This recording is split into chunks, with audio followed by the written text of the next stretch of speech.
The Delta variant's surge across the U.S. is having a significant impact on children.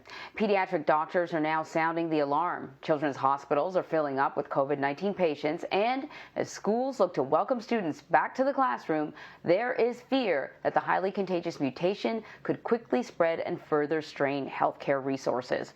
On top of that, a new Bloomberg Business Week report details the concern that not enough children 12 and older who are eligible for the vaccine are actually getting their shots.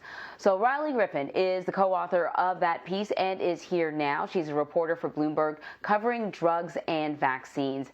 Riley, we're learning new information about COVID-19 and the Delta variant every day, but specifically when it comes to children, what do we know about the virus's short-term and long-term effects? U.S. health officials are currently changing their tone and tenor around the risks COVID poses to children. To put some numbers in context, more than 4 million children to date have contracted COVID-19. That's a number that experts anticipate is rather low, given so many children have asymptomatic disease. And about 45,000 children have been hospitalized. These aren't numbers that we can ignore any longer. 350 children have died. And as the Delta variant becomes the most dominant variant here in the United States, we're noticing a surge in cases among children as well. One piece of data that we haven't yet conclusively determined is whether the Delta variant is making children sicker and quicker. But anecdotally, we're hearing across the country, and particularly in hotspots, that appears to be true. In terms of those short-term effects, as you said it, there's an inflammatory condition, MISC. It appears to break up the immune system like a bomb. That was how it was described to me. It leads to inflammation of vital organs, including the heart. It appears still rare, but it's a concern to be thinking about, given especially that those who ultimately develop it are often children who are asymptomatic from the get-go. And then all the concerns that we have about long COVID, that brain fog and fatigue appear to be there with children as well. The long-term consequences we are still going to have to follow in real time.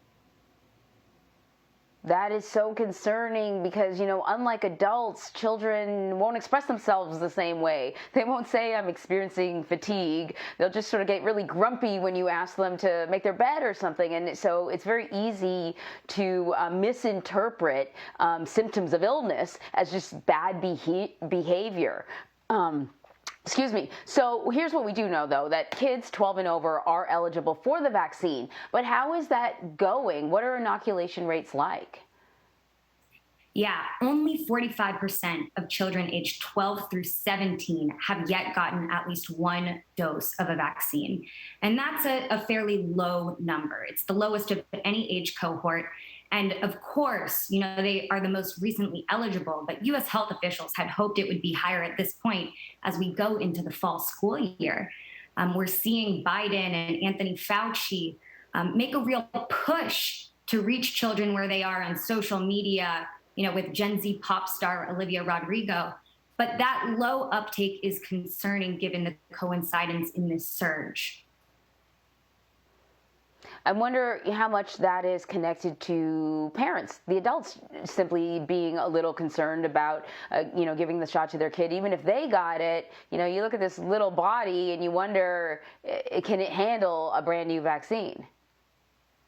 It's a fabulous question. And what the reporting that Susie Ring and I found was ultimately that a lot of the hesitancy does appear to map onto that of their parents. This is falling across geographic lines, it's falling across political lines, and in most cases, children do need the consent, the approval of their parents to get those vaccines.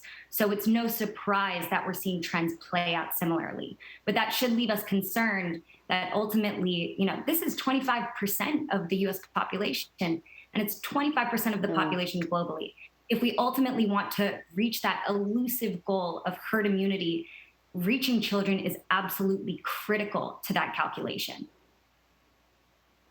So in-classroom learning's set to begin. In some areas of the country, it has already begun. What are pediatricians most concerned about as kids head back into the classroom? I think the question as kids go back to the classroom is what community transmission looks like in the area and how much of the classroom has been vaccinated. At this point, the default assumption has to be that you're going to have a mixed bag. Ultimately, that's going to leave many pediatricians to recommend that parents mask their child up before heading to the classroom. We've seen the American Academy of Pediatrics and the CDC come out and recommend that children do wear masks in the classroom, whether vaccinated or not. But all eyes are on Delta. We're still learning about this variant. We're looking to see if it causes more severe disease and does so quickly. And those are the questions that pediatricians themselves are still working through. It's concerning. I tell you, as a parent, it's something that I worry about. Riley, thank you so much. Thank you.